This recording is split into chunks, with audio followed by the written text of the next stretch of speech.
Hello students, welcome to RPS online classes.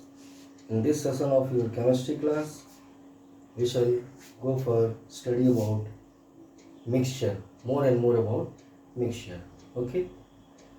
Students, इससे पहले के क्लास में हम लोगों ने मिक्सचर को उनके स्टेट्स ऑफ कंपोनेंट्स के बेसिस पे क्लासीफाई किया था। लगभग 6 तरह के कॉम्बिनेशन को देखा हम लोगों ने मिक्सचर के। उसके बाद हम लोग कंपोजिशन के बेसिस पे मिक्सचर को स्टडी करने जा रहे हैं आज के डेट में। ओके, जो आप लोग होमोजीनियस और हेट्रोजीनियस, ओके, ये on the basis of composition of components. Okay, components के कंपोजिशन के बेसिस पे। तो आज के टॉपिक में हम लोग होमोजीनियस मिक्सचर को स्टडी करेंगे। ओके, तो सबसे पहले इसके डेफिनेशन कि what do you mean to say homogeneous mixture, होता क्या है ये।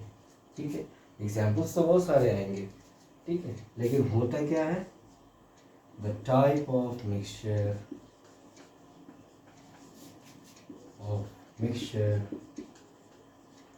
in which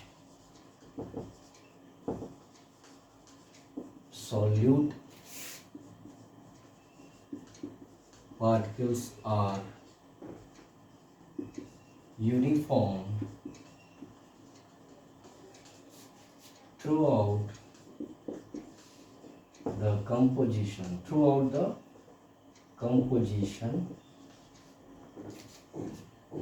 okay, यानी the type of mixture in which solid particles are uniform throughout the composition.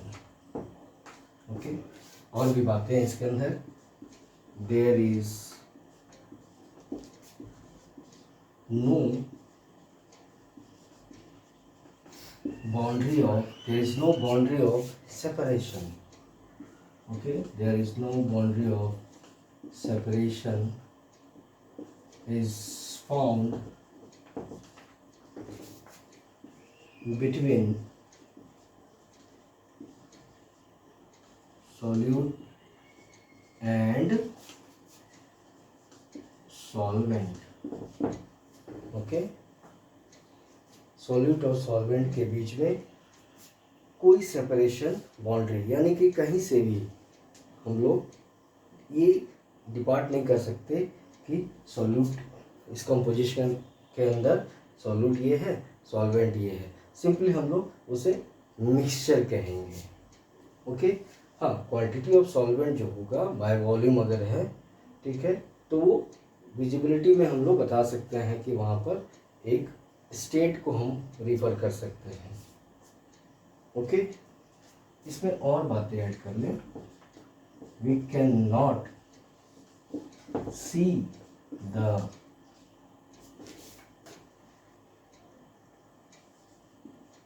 dispersed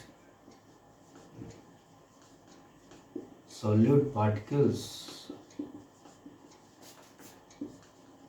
by our naked eyes, खुली आंखों से। naked eyes यानी अगर कोई कंपोजिशन है, कोई मिक्सचर है हमारे सामने, तो उसे हम खुली आंखों से सॉलिड पार्टिकल्स को ऑब्जर्व नहीं कर सकते हैं। After the formation of the mixture जब फॉर्म हो जाएगा, उसके बाद हम लोग उसमें सॉल्यूट को कहीं से भी डिस्टिंग्विश नहीं कर सकते हैं उस कॉम्बिनेशन के अंदर। ओके, तो हम लोग कुछ एग्जाम्पल्स की बात करते हैं। सबसे पहले कुछ एग्जाम्पल्स की बात करें, उसमें जो चीज़ें स्ट्राइक कर रही हैं आपको, उस चीज़ पर हम लोग डिस्कस करेंगे। ठीक है, सॉल्ट एंड वाटर, सॉल्ट और वाटर के कॉम्बिनेशन को हम लोग होमोजीनियस कॉम्बिनेशन कहते हैं। इजीली इसको ले सकते हैं। ठीक है, sugar and water, sugar and water के भी कॉम्बिनेशन को हम लोग होमोजीनियस लेते हैं, ठीक है। अल्कोहल एंड वाटर, इस कॉम्बिनेशन को भी हम लोग होमोजीनियस मिक्सचर का ही नाम देते हैं, ओके। अब हम लोग आते हैं कि ये होमोजीनियस मिक्सचर के अंदर एक सॉल्यूट टर्म दिख रहा है, दूसरा सॉल्वेंट दिख रहा है, ठीक है। तो बहुत आसान है सॉल्यूट और सॉल्वेंट को डिस्टिंग्विश करना, ठीक है। सॉल्वेंट जो है मोस्ट ऑफ द केसेस में हम लोग को लिक्विड दिखता है, लिक्विड स्टेट में हम लोग इसे ऑब्जर्व करते हैं, लेकिन ये सॉलिड भी हो सकता है, गैस भी हो सकता है, ओके। और हमारा सॉल्यूट जो है वो मोस्टली हम लोग सॉलिड में भी देखते हैं, कहीं ना कहीं लिक्विड और गैस भी ऑब्जर्व करते हैं, लेकिन सवाल यहाँ पर पूरा नहीं होता है। किसी भी कॉम्बिनेशन, मोस्टली होमोजीनियस कॉम्बिनेशन के अंदर, होमोजीनियस मिक्सचर के अंदर जो कम क्वांटिटी में होगा कंपोनेंट, वो सॉल्यूट कहलाएगा, ठीक है। यानी सॉल्यूट जो है वो सॉल्वेंट से कम होगा, ये मैथमेटिक्स के हिसाब से, ठीक है। लेसर इन क्वांटिटी, सॉल्यूट की क्वांटिटी सॉल्वेंट से कम होगी, ठीक है। तब वो हमारा यहाँ होमोजीनियस मिक्सचर को पूरा करता है। होमोजीनियस मिक्सचर में और बातें आ गई कि एक बाउंड्री ऑफ सेपरेशन जो हम लोग सोच रहे थे वो यहाँ पर ऑब्जर्व नहीं होगी, ठीक है। तो इसी होमोजीनियस मिक्सचर को हम लोग अब थोड़ा लेके आए तो ट्रू सॉल्यूशन के रूप में लेकर आते हैं। ट्रू सॉल्यूशन या आप सॉल्यूशन भी कहेंगे तो ये गलत नहीं होगा। ट्रू सॉल्यूशन या सॉल्यूशन कहने का मतलब ही होता है होमोजीनियस। सबसे पहली बात, सबसे पहली कैरेक्टरिस्टिक अगर हम लोग नोटिस करेंगे तो इनमें होमोजीनिटी होती है, ये होमोजीनियस होते हैं, यानी fully uniform throughout the composition.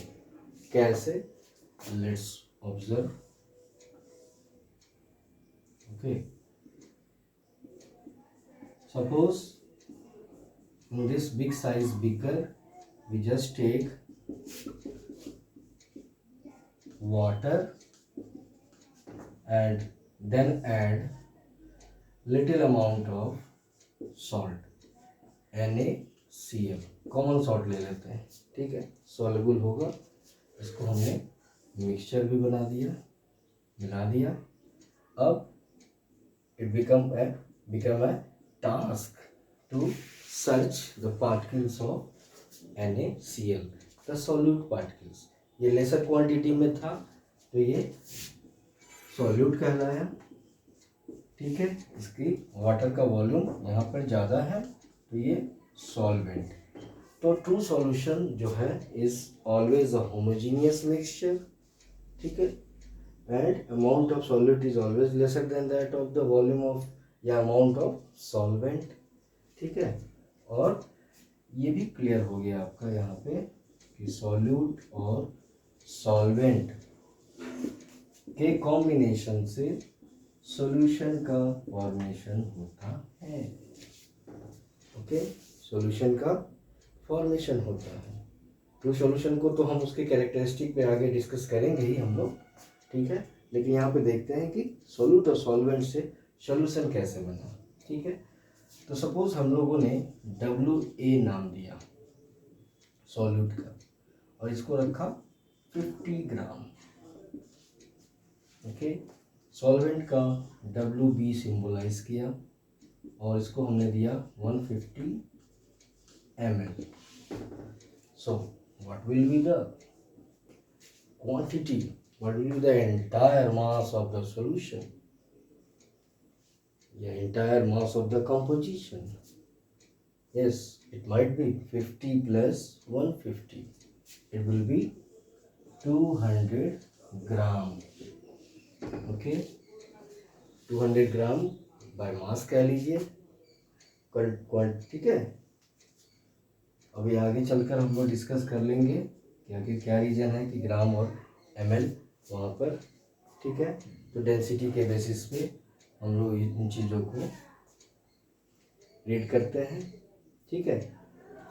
तो अब सवाल आता है यहाँ पर, चलिए ये थोड़ा हटाते हैं और हम लोग इस कॉम्पोजिशन में से सपोज करिए कि 50 ग्राम सॉल्ट और 150 ग्राम सॉल्वेंट वाटर वहाँ पर 200 ग्राम ऑफ कंपोजिशन हो, यानी two solution mixture, homogeneous mixture का फॉर्मेशन होगा, ठीक है। अब यहाँ से हम लोग अगर इसको ओमिट कर दें तो क्या आप WA कैलकुलेट कर सकते हैं? If you have been given the mass of the solution, solution का मास, इंटायर मास दिया हो और सॉल्वेंट का मास दिया हो, तो क्या सॉल्यूट का मास निकल जाएगा? मैथमेटिक्स है, इट्स अ वेरी सिंपल, ठीक है। इसको भी सिंपलाइज कर लें, चलिए WAB कर लेते हैं। तो WAB minus WB, 200 minus 150, it's 50 ग्राम। इसी तरह हम लोग सॉल्वेंट भी निकाल सकते हैं अगर हमारा मास ऑफ सॉल्यूशन और मास ऑफ सॉल्यूट गिवन हो तो, ओके। तो थोड़ा बहुत कैलकुलेशन आप लोगों को करना पड़ेगा, ठीक है। अब हम लोग सॉल्यूशन के अंदर एक और बात को ऐड कर लेते हैं, ठीक है।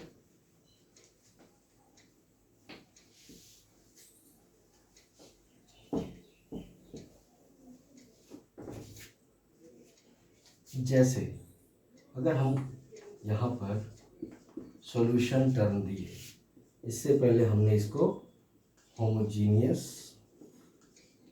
मिक्सचर का भी नाम दिया, ठीक है। तो अब यहाँ पर हम लोग एक्वस सॉल्यूशन एक टर्म ला रहे हैं, ओके, ठीक है। ये सभी चीजें ऑलमोस्ट कॉमन है, ओके। एक और बात है जिसको आज के टॉपिक में हम लोग डिस्कस कर लें, सैचुरेटेड सॉल्यूशन, ओके। आपको पता होना चाहिए कि जब भी हम लोग केमिस्ट्री के अंदर कोई भी एक्टिविटी कैरी आउट करते हैं तो रूम टेम्परेचर जो 25 से 27 डिग्री लेते हैं हम लोग सेल्सियस में, ठीक है, और प्रेशर 1 एटमॉस्फेरिक प्रेशर को लेते हैं, that is 76 mm of cm of mercury level, okay. तो इस कंडीशन पर इन दो फैक्टर्स के प्रेजेंस में हम लोग सॉल्यूशन का फॉर्मेशन करने चलते हैं। वो कौन सा सॉल्यूशन है? सैचुरेटेड सॉल्यूशन, ठीक है। तो सैचुरेटेड सॉल्यूशन हम कैसे बनाएंगे, पहले डेफिनेशन से क्लियर करें। No more solute can be added in a solution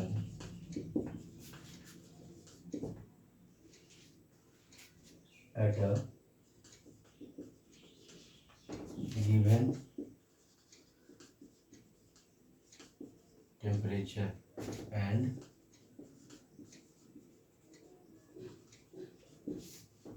no more solute can be added in a solution at a given temperature and pressure। थोड़ा सा चलते हैं, सटपटा है समझने के लिए। पहले कहा था कि we have to go through an activity, activity based chemistry है तो एक्टिविटी है, ओके। चलिए इस के अंदर हम लोग 100 ml ऑफ वाटर लेते हैं, ओके, और ऐड करते हैं 20 ग्राम ऑफ सॉल्ट, ठीक है। स्टीयर किया, मिक्स किया, सॉल्ट डिसॉल्व हो गया। कितना अमाउंट था? 20 ग्राम, ओके। तो फिर हम लोग कोशिश करते हैं क्यों ना थोड़ा सा और सॉल्ट ऐड किया जाए। 15 ग्राम सॉल्ट और ऐड कर दिया उसी कंपोजिशन के अंदर, फिर से मिक्स किया। व्हाट डू वी सी कि the solute particles, the crystals of salt get dispersed, okay. फिर हम लोग थोड़ा अब क्वांटिटी को बहुत मिनिमाइज करते हैं, 5 ग्राम। अब इस क्वांटिटी ऑफ सॉल्ट को जब हमने इसमें ऐड किया, ठीक है, तो what ever in the beginning जो प्रोसेस ऑफ स्टीयरेशन चल रहा था और सॉलिड पार्टिकल्स इजीली डिस्पर्स हो रहे थे, now it became very difficult for this very quantity of solid particles to be added easily, okay. And finally we see one or two few crystals of solute remain settled at the surface. In that situation we get our saturated solution.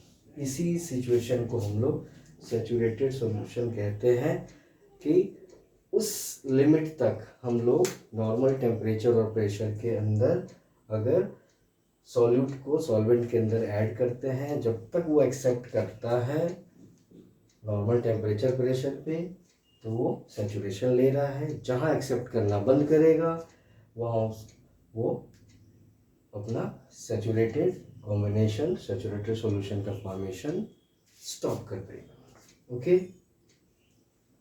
So see you again in our next session of chemistry class, okay, see you.